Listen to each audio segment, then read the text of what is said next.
Good morning. Good morning.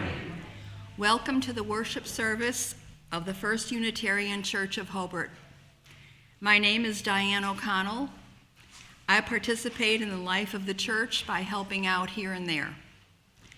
We are a religious community of people with diverse beliefs and shared values. Our diverse beliefs are expressed in our 6 sources, and our shared values are expressed in our 7 principles. Both can be found online at uua.org. Together, we strive to grow spiritually, build community, and live our values in the world. We have some announcements. Pastor? So, who here remembers the first time that you ever came into this building? Put your hands in the air. That might be today for some of you, or that might have been a ways back in the past. And there was something about that experience that had you feel like, you know what, coming back here might be a good idea. It might be the place that I would like to do that. And it might be somebody up here was saying something brilliant into this microphone. It might be the music was really amazing and glorious. But there was probably something in there about a connection that you made with somebody else who was sitting in the pews out there. There's a beautiful practice of welcoming, of hospitality that we can always lean into, find our own path of growth and evolution in it. And so in a couple weeks, I hope you'll join me for a workshop we'll be doing after the worship service. It's going to be on November 5th.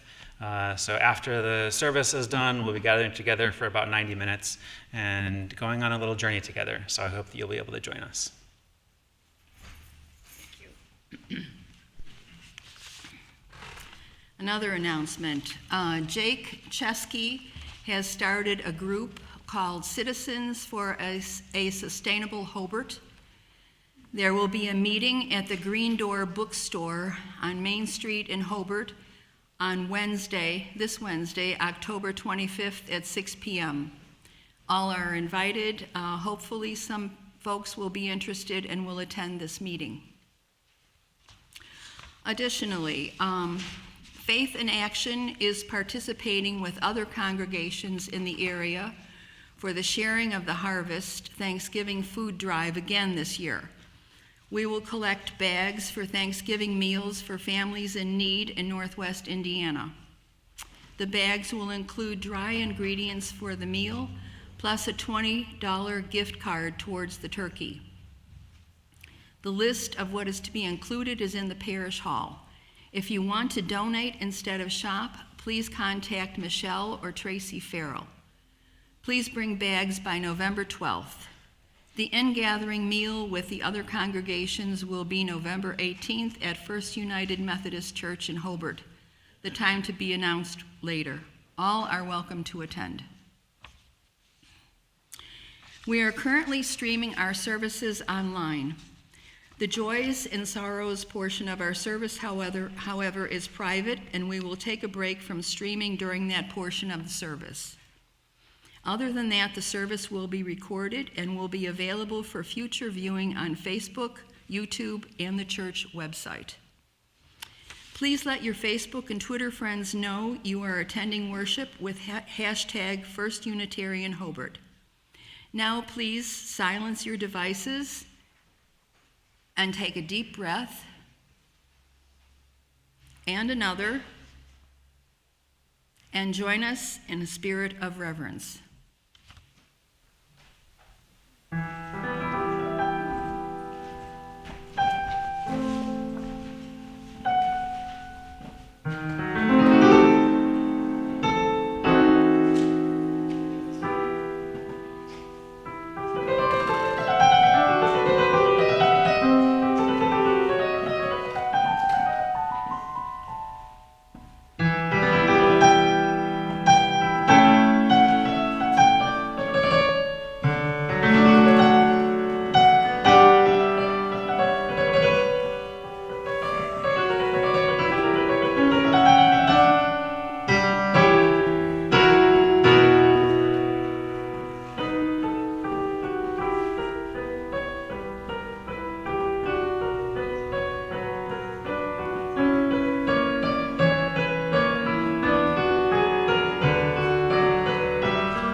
join me in lighting the chalice. The words are on the screen and in your order of service.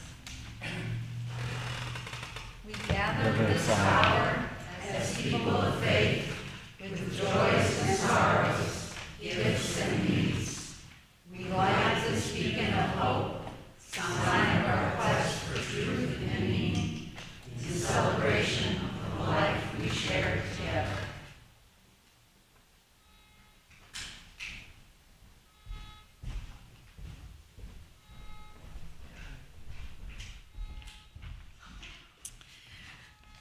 Good morning. Our opening words will be read responsively, and they are 490 in the back of your hymnal and possibly also on the screen. Wait for it, but maybe not. So look in the back of your hymnal.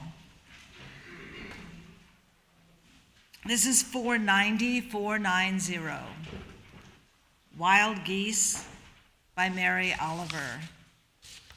Should be familiar to you because we've read them more than once in the last few weeks. You do not have to be good. You do not have to walk on your knees for 100 miles through the desert, repenting. You only have to let the soft animal of your body love what it loves. Tell me about despair, yours, and I will tell you mine. Meanwhile, the world goes on. Meanwhile, the sun and the clear pebbles of the rain are moving across the landscapes, over the prairies and the deep trees, the mountains and the rivers. Meanwhile, the wild geese, high in the clean blue air, are heading home again. Whoever you are, no matter how lonely, the world offers itself to your imagination, calls to you like the wild geese, harsh and exciting, over and over, announcing your place in the family of things. Now please rise in body and spirit as you are able, and join me in singing hymn number 21, For the Beauty of the Earth. And please remain standing after the hymn.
Join us in our affirmation of faith. Love is the doctrine of this church. The Quest for truth is its sacrament. Service is its prayer. And this is our covenant, to dwell together in peace, to seek the truth in love, and to help one another. Over the past few weeks, we've been starting a new regular part of our worship services of recovenanting with each other. And this is part of a Unitarian Universalist practice of really coming together as a larger body. And so I'd invite you to repeat after I say each section. There's just 3 sections. I invite you to repeat after them. May we forgive ourselves and each other and begin again in love. And that may we part is really important because forgiveness should always be a voluntary thing. And if you're not ready to do the forgiving of yourself or others, it's a leaning and inviting in of that forgiveness.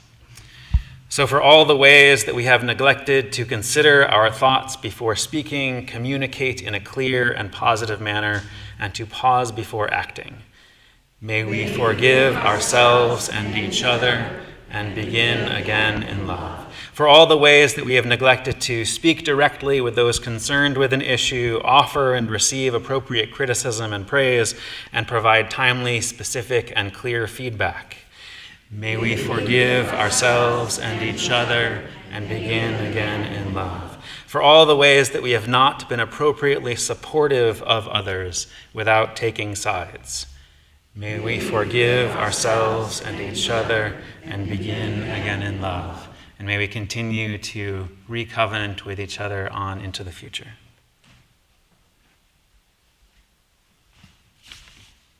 Now is the time to greet our neighbor. We realize that not everyone can attend in person. We extend a special welcome to all who are joining us virtually. And thank you to our tech team for making the live stream and recording possible. For those in the sanctuary, please take a moment to greet your neighbors by waving your hands and letting the warmth of your smile fill the spaces between you.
Please be seated.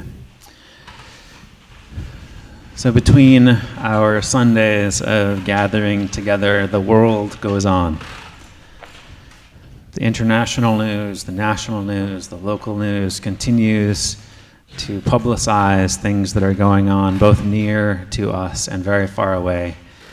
And of course, there's the stuff that doesn't make it onto the news, some of which we might know about, some of it in our own personal lives and the lives of our friends and families. And in that carrying of things throughout the week, sometimes it brings us joy, sometimes it brings us sorrow. But there's an opportunity when we gather to lift them up, to share them into the space. And so I'll come around to the microphone and I'd invite you, if you have a joy or a sorrow to share into the space, just tell us your name, I'll hold the mic up for you, and you can share it so that we can all carry it together.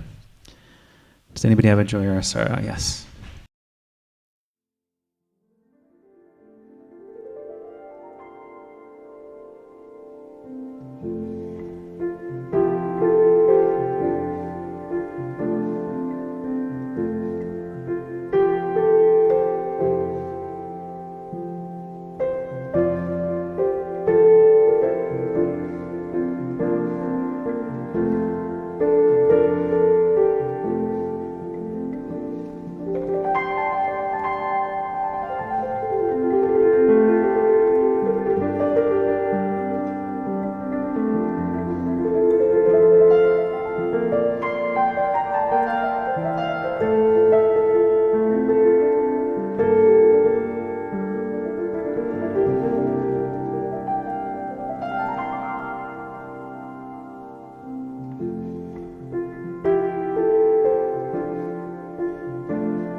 have a story for you this morning, which I understand Maggie will be sharing with us.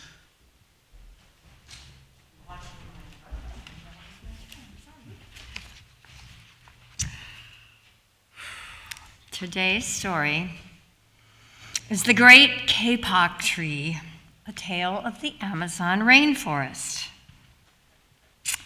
by Lynn Cherry.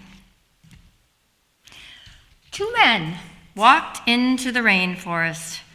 Moments before, the forest had been alive with the sounds of squawking birds and howling monkeys.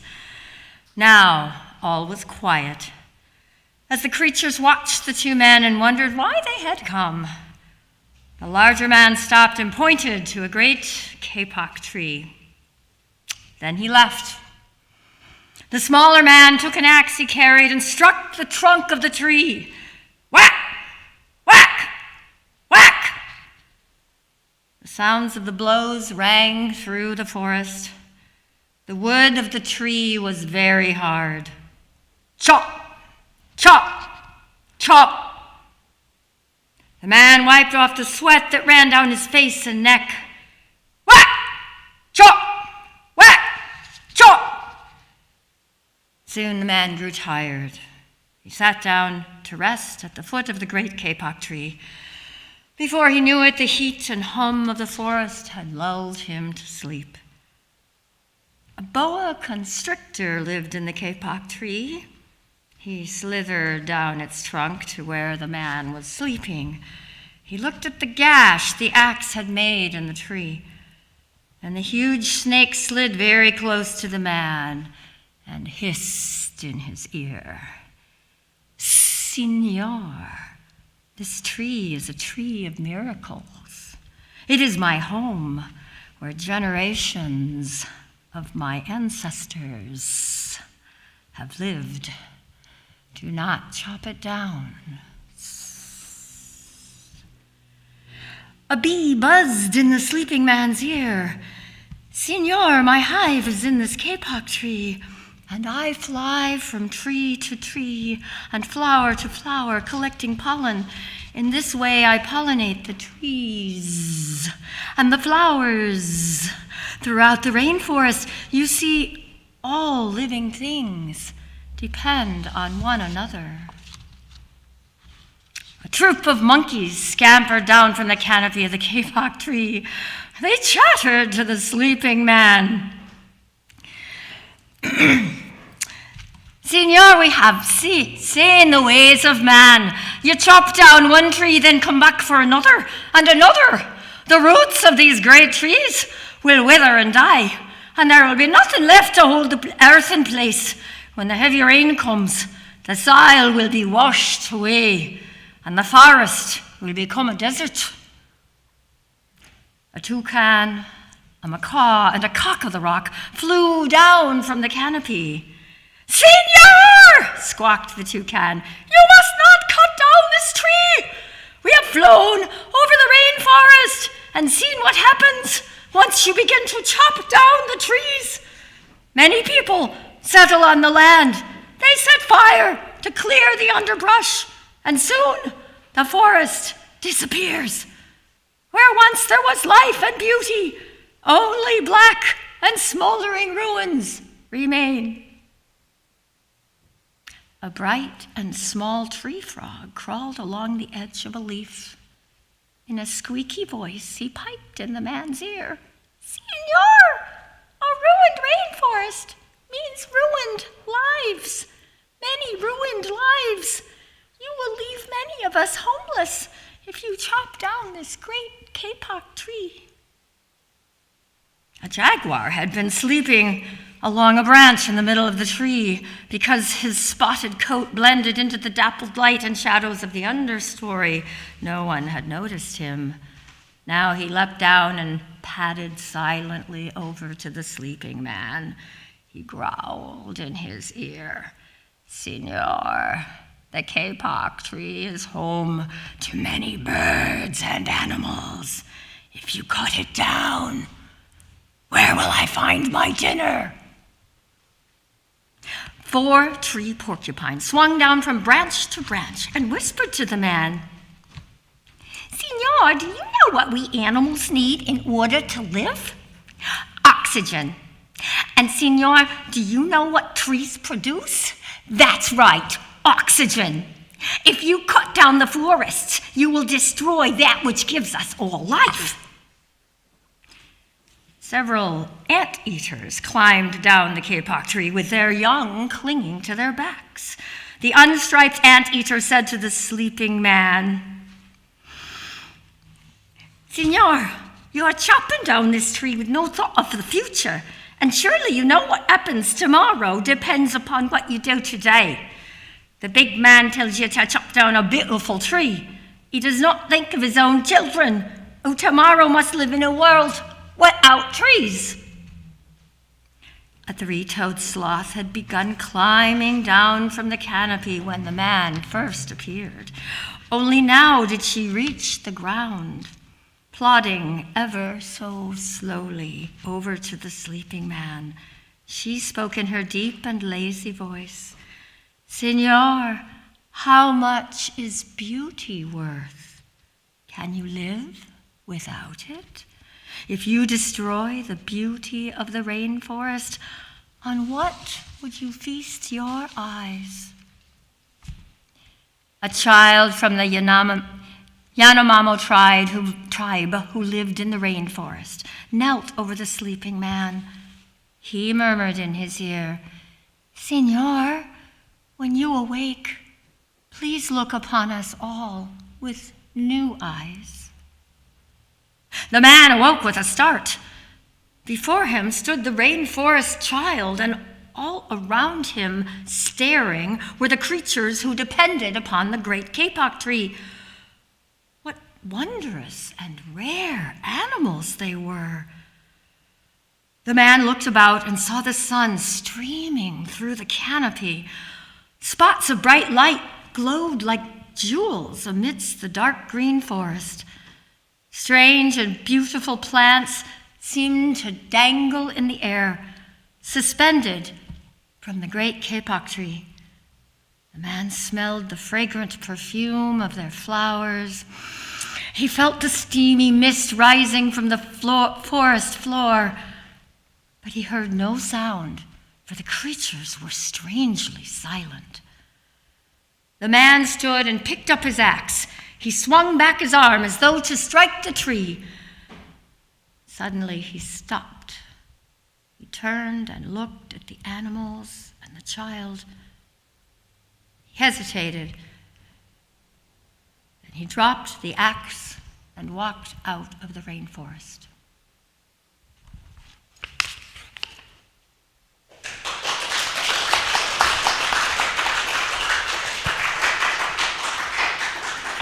I invite you to rise in body or spirit and join in singing hymn 112, Do You Hear?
seated. So we're in the fourth week of our series on place. Unitarian Universalists sometimes talk about the interdependent web of all existence of which we are a part. But is that supposed to be just a statement of something that's true, like saying, well, as a matter of fact, the sky is blue? Or is it supposed to be a deeper inquiry? After all, if it's just a simple statement like the sky is blue, why bother saying it in a gathering of a religious community context? The fact that it is worth saying at all might indicate that we should be doing something with it. How from day to day do we practice this sort of interdependence? A couple of weeks ago, Duncan Brown talked about what it's like to find a sense of place, a sense of home within oneself, wherever one is. And then last week, Kaylin Du Bois reflected on her perspective, being from the region, going away, and then coming back. And this morning, I'll be tying this current series back into something that came up a few months ago.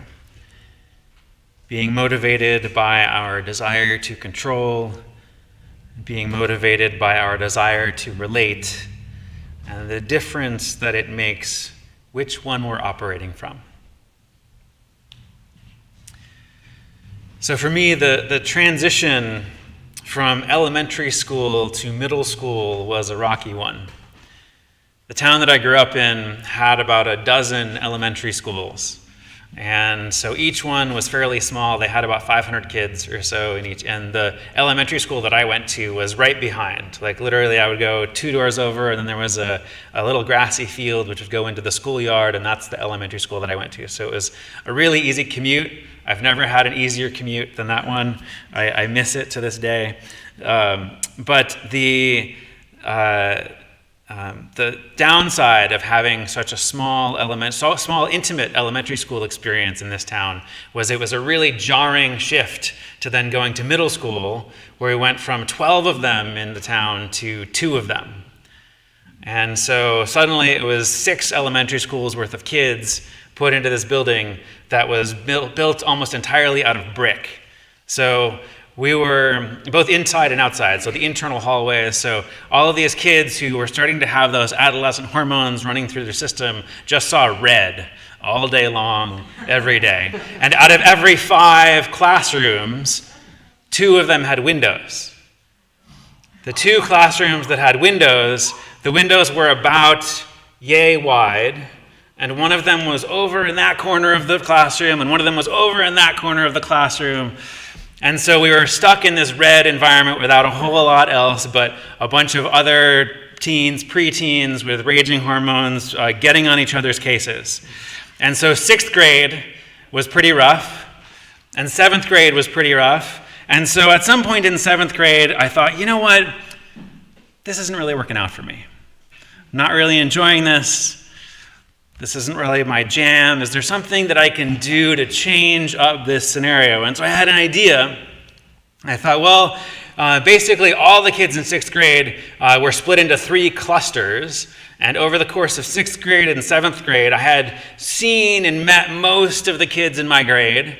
And so I made 2 lists. I made a list of these are the kids who cause me pain, and these are the kids that actually I kind of like, and it'd be nice if I was in a class with them.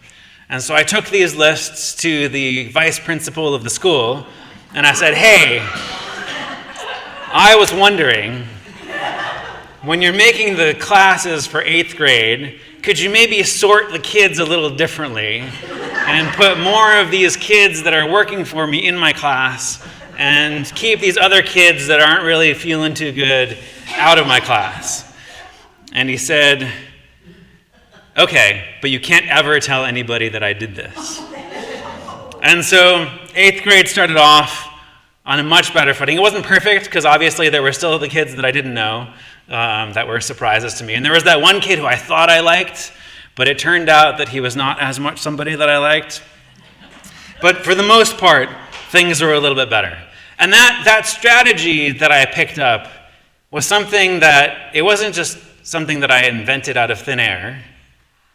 That's how you get things done in our society. You figure out who has the power, and you go to the person with the power, and you talk to them about, hey, can you help me out? Can you fix this? That was my strategy for the years that I was a lobbyist and that I was organizing. It's to gather the folks without power, maybe build up their power, and then go to the folks with power and see what we can get from them. That is how things are supposed to work in a representative democracy. In this particular instance, it wasn't a representative democracy, but the same dynamic plays out. The sort of democracy, the sort of representative democracy that we have in this country was mostly put in place in 1789. But before that, the Congress of Confederation, before the U.S. Constitution was passed the Land Ordinance of 1785. It was a system to survey all this wonderful land that the Europeans could pay for. The land of Ohio and westward was to be divided into a grid which could be subdivided from the level of county down to individual lots, in the words of David Pritchett, bringing things under control. It was a means of managing people and nature, converting land into a speculative commodity. And this worked reasonably well for European homesteaders moving west for about 100 years. But the thing is, once you pass the 100th meridian going through partway through Kansas, Nebraska, and the Dakotas, it's the north-south boundary between Texas and Oklahoma, just before you get to the Panhandle. That's the 100th meridian. So once you get west of that, things get dry pretty quickly. There was no longer the cushion of plentiful rainfall that you could count on over here to make it feasible to continue with the status quo. Conventional agriculture became unfeasible without irrigation. And so in Pritchett's words, geographer John Wesley Powell in the latter 19th century predicted this problem, and he proposed an alternative to the grid.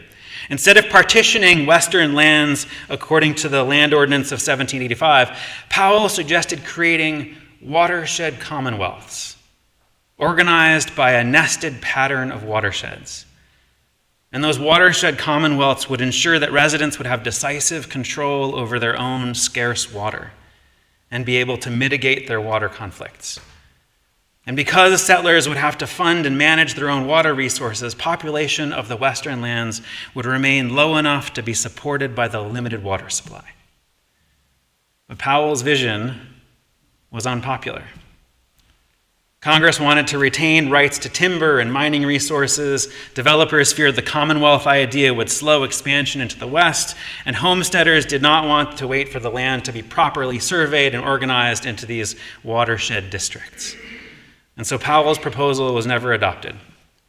And 3/4 of the U.S. came under the grid plan, in which geometric patterns, irrespective of land contours or climate patterns, especially the flow of water, were overlaid across an entire continent. City historian and sociologist Lewis Mumford complained that any person with a triangle and a T-square could plan an entire metropolis without any training in sociology or architecture. And of highest importance was how to split up the land to sell it easily. Of less importance was how might we set things up to respond to people's social needs? What public parks might be beneficial? How might we work with the natural hilly contours of the land? And so in 1887, the grid plan was extended into the reservations given to American Indian tribes, converting it from individual from communal land ownership, effectively breaking up tribal governments, which Dawes believed would ultimately be helpful to the native folks. They have no selfishness, he said, which is the bottom of civilization. Till this people will consent to give up their lands and divide them among their citizens, they will not make much more progress. And so in order to get their land, in Pritchett's words, they had to register as an American Indian on the Dawes rolls, which allowed them to be tracked by the government.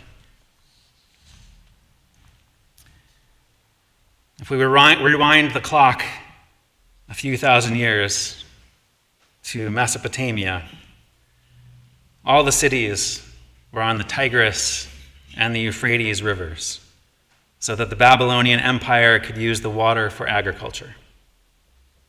But over time, their irrigation system resulted in the accumulation of minerals that damaged the crops, which ultimately failed. And that was documented in an 18th century BCE, almost 4,000 years ago, with the words, "The black fields become white, the broad plains choked with salt." Babylon didn't have enough resources of their own. So as archaeologist Hans Bartad noted, the whole existence of the empire developed entirely dependent upon the import of materials like metals, stone, and timber, and all sorts of food and luxury items. The book of Daniel is a compilation of stories inspired by the escapades of Jewish exiles in Babylon. The Babylonian captivity happened in the 6th century BCE, and they were compiled about 400 years later. Because in the 2nd century, the Hebrews were being oppressed by another empire, the Greek Seleucid Empire, so heroic tales of faithful resistance to Babylonian rule gained renewed traction. And Daniel, who interprets dreams and has these visions of a future in which the empires fall, became more popular. When people are feeling marginalized, in cases in which there's some kind of oppression going on, in the words of biblical scholar Anthea Porter Young, in private, the dominated dream out loud. They sing and tell stories. They paint pictures of another kind of life. And these songs and stories of reversal enable the oppressed to survive and even celebrate in spite of the repression of their experience. The role of the character of Daniel in this 2nd century compilation of stories is to teach the people how to be faithful and model resistance even to the point of martyrdom. To see through the propaganda of empire which legitimated the exploitation of nations and peoples, and in Pritchett's words, to model how to navigate their position in society as people who lived in the royal court and sat at the royal table. If you've ever seen a movie or read a book that took place in a kingdom, if you've ever encountered that kind of story, you've probably seen the way that people need to act to get the king to like them. If you've seen The Lord of the Rings or any other story that takes place like that, there's always trying to walk this line of not getting killed off or sent away, but kind of maybe saying the thing that's going to help people out.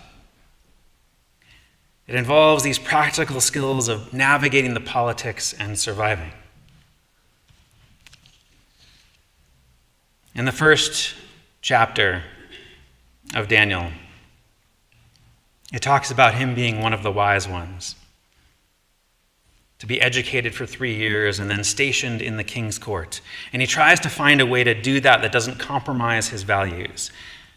And so he chooses to refuse the royal rations and instead just eat vegetables. This could be taken as a religious thing of trying to hold to the religious strictures of what we're supposed to eat or not eat. But there's also an economic significance to this. The Assyrian Empire, and then the Babylonian Empire, and then the Seleucid Empire, all funneled resources away from those they'd conquered in the heartland and toward the desires of the rulers. That's where the meat and the wine that were the parts of the royal rations that Daniel refused came from. Livestock could be transported from far away. Wine could be sent. But the fresh vegetables came from the local area. They couldn't survive being shipped in that day and age. And so in this context, Daniel's opting for the vegetables over the meat and the wine could be read as an act of defiance in favor of local food that was not stolen from the people.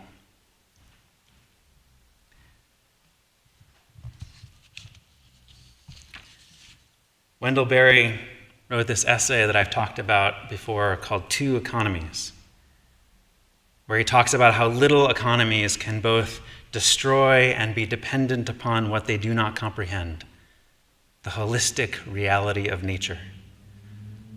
And the great economy includes and connects everything.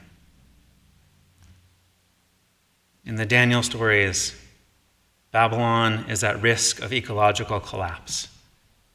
And so Daniel's prescription cuts to the heart of the matter. The king should get reinitiated into nature, Daniel says. He should be bathed with the dew of heaven and cast his lot with the animals of the field. Get reacquainted with the natural world, like the bathing in the river that I talked about a few weeks ago, in which I asked you to imagine being cured of leprosy by bathing in the Calumet River 150 years ago. Daniel encouraged the king to learn that, in Pritchett's words, humans live not by roads, bricks, and mortar, but rather by those fleeting photons captured by the chlorophyll in grass and every green plant. In our story of the kapok tree this morning, the man with the axe listened to all the beings around him and chose to set it down. Whose interests are served by the way that our current society is administered? From the water that flows in and around and through us all, to the food that is grown and either ingested or goes to waste. Is it centered around control? Is it centered around relationship? The beautiful transition that I got to experience after that middle school experience was getting to join a Unitarian Universalist youth group and experience collaborating with other youth on what we were doing together. Creating our own events, deciding how we were going to organize ourselves, what we were going to do at the next worship service, the next sleepover. It was a sort of gathering together that I wasn't getting access to in the control-driven experience of middle school. Unitarian Universalism is not about being a spectator or being a voter. Your hands, your voice, your soul are what bring this all together. It's a tradition of truly joining together. But because it is so countercultural, it takes practice. It's a new skill for the vast majority of us to take on, to actually join together and create a new thing together. Not to make individual requests that something become into existence, but rather to craft it with each other's hearts and souls and hands. We've talked a bit about water this morning. Around here, water is plentiful enough that we haven't experienced the droughts that have been going on in the southwest U.S. The impact on the environment has been a bit different. In the words of Indiana University's Michael McCafferty, along the Kankakee River and the Grand Calumet River and the Little Calumet River have undergone more catastrophic human-made changes since the 19th century than any other major streams in Indiana. So much so that the modern local hydrology would likely confuse a prehistoric or historic Indian. Several of us last month went to a showing of the documentary Shifting Sands on the Path of Sustainability, which told the story of how this region with rare plants and the shadows of smokestacks sparked a movement for a national park, a movement which eventually led to game-changing environmental policies with worldwide impact and unique partnerships on the path to a more sustainable world. Around here, there's already the possibilities and traditions of those sorts of partnerships. And when we practice being Unitarian Universalists together, we can have something to teach or lead on. There's a value to representative democracy, of knowing where to go to get things done. But if we're not careful, that mentality can seep into everything that we do. Always setting ourselves up to see the power as being held by those other people, and not understanding or having a way to use our own power with each other. And so my invitation to you over this coming week has 3 options in it. So pick whichever one you like. The first one is look around just wherever you are. Maybe it's the street that you live on. Maybe it's a shop that you often go to. Maybe it's where you get your groceries. And just look at the intersections that you pass through. And just what do you notice in those intersections? And if they were to be repaired in some way, what might that look like? If they were to reflect our relationships, if they were to reflect the communities that we exist in, and not just a way to get from one place to another, how might they be impacted? Would it just be about signage? Could they be beautified in some way? Could we partner with our neighbors in crafting a new sort of environment to exist in? So that's one option, if that speaks to you. Another one is there's a lot of pavement around. There's a lot of streets and parking lots, driveways. What relationship do you have with a paved place and a non-paved place? Whether it's gravel, whether it's dirt. There's a transition in our own property right here between the paved part of the parking lot and the gravelly part of the parking lot. What's your internal emotional response to either of those? Do you have one? Do you have one that you've noticed? Or do you have one that might be a little bit deeper down? Lastly, the third option of something to take on over this coming week. Where do you get your food from? Do you know where your food comes from? Does it come from here? Does it come from California? Does it come from Mexico? The food that you put into your bodies, that ends up making up your very physical being, where does it come from? And not just where does it come from physically, but do you know what the labor relations are where it's grown? The people who actually grow it, how are they treated? What access do they have to their own land? How are they treated by their suppliers? So 3 options. One of them is looking at the local intersections around where you live. One of them is just contemplating how you're relating to the pavement versus the dirt or gravel. And one of them is considering where your food comes from. Each of these 3 options, you might be like, that's really interesting. Is that something that I would have a spiritual component to it? But our relationship to one another is always something that Unitarian Universalists have brought more and more consciousness to. How is it that we can be in greater conscious path building with each other versus just diving into feeding into the same relationships of control? So when you feel despair for the world at what you might see on the news, at what you might be aware is going on in broader society, may you reach out from your regular, habitual way of being in the world. May you choose to weave yourself, possibly in new directions on new paths, contacting and taking part in the wildness that might be under the surface. and the peace of wild things that might be found there. Feeling all around you whatever grace you might yet discover. The beauty of the earth, the splendor of the skies, the love which lies over us and all around us, and the freedom to be found in weaving yourself with all of it. May you tune your heart so that the clear message that is sent to us through the sky and the land and the heights and on the plain and the sun and the rain in the hush of your soul isn't just paved over with our regular default ways of going about our lives that are given to us, but rather the truth rises up to us, that there is no highest or lowest, there is no greatest or least. All things are one and all are joined together as like the rivers and the sea.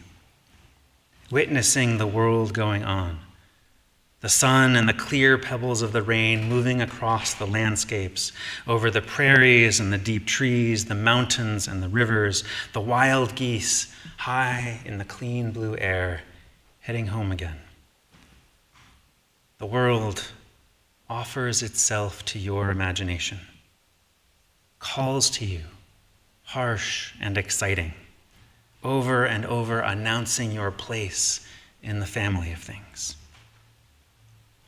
May your inhabitation of your place continue ever to deepen, and may you find in that deepening such comfort and enlivening that you might not yet believe possible, knowing that we come from the fire, the water, the mountain, and when we reacquaint ourselves with our source, we can, as Unitarian Universalists, turn the world around.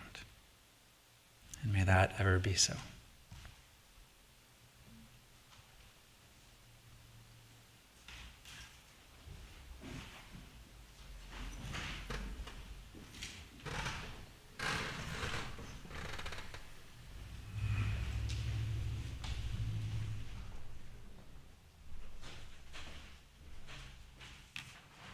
Thank you, Pastor Tom.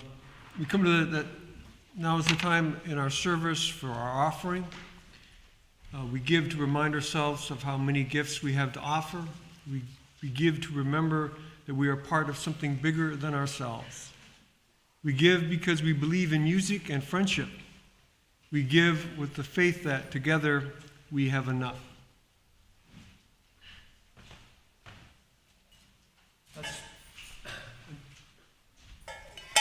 We have two offerings in this church. The money in the basket goes to sustaining the mission of this community, paying the bills, etc. The money in the cups goes to charity chosen by the Faith in Action Ministry. I'd like to speak to that real quickly. Pastor Tom talked about relationships. I would like to say that, in the last week, Barb Langle delivered our check to the Multicultural Alliance of Valparaiso University. And the woman who runs that was so amazing. She gave us a tour of the place, and the things they are doing are just fantastic. And it was very impressive. And Marianne presented our check to the Northwest Indiana Community Action Agency, and they likewise were so impressed that we would give something to them, and so grateful. And they talked at length about all the things that they're involved in, and we were both, Marianne and I, both so impressed with what they're doing. So it's not just dollars you're putting in here, you're actually creating relationships. And for this month and next month, we're collecting for the Family Giving Project in the Loose Change for Social Change cups. And I'll remind you that last year, that contribution for the October, November last year, it was $50. It was given to 23 women with their children who had graduated from domestic violence shelter into new apartments, and they were very grateful. It was all anonymous, of course, but that was through Hearts in Motion, and we've partner with Hearts in Motion again this year. So please be generous, and please know that your dollars are creating relationships and people genuinely grateful for it. And for what you're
For your prayers, your presence, your service, and your gifts, we are truly grateful.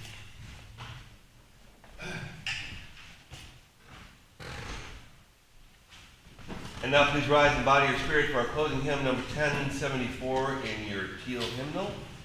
Turn the world around.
That was rousing. Thank you, Maggie, for the little extra aha.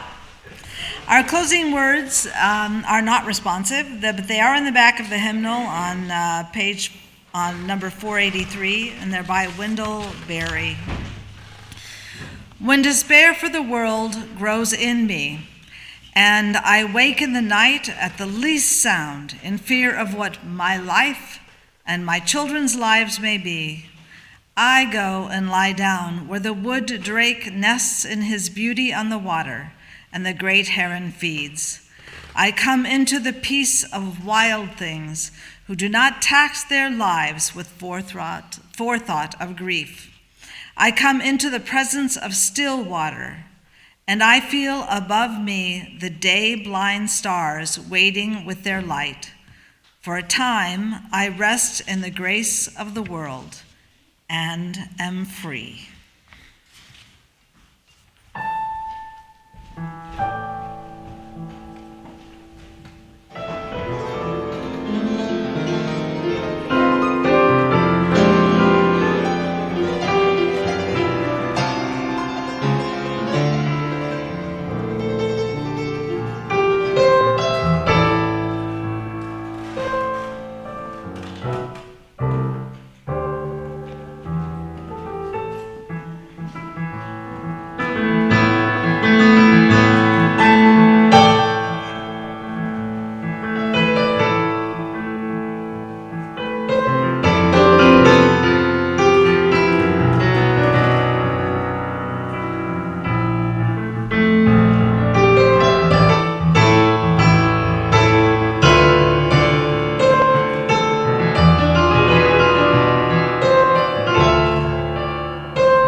participating with us.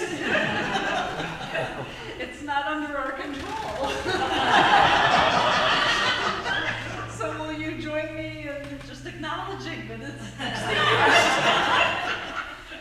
we extinguish this flame, but not the light of truth, the warmth of community, or the fire of commitment. These we carry in our hearts until we are together again.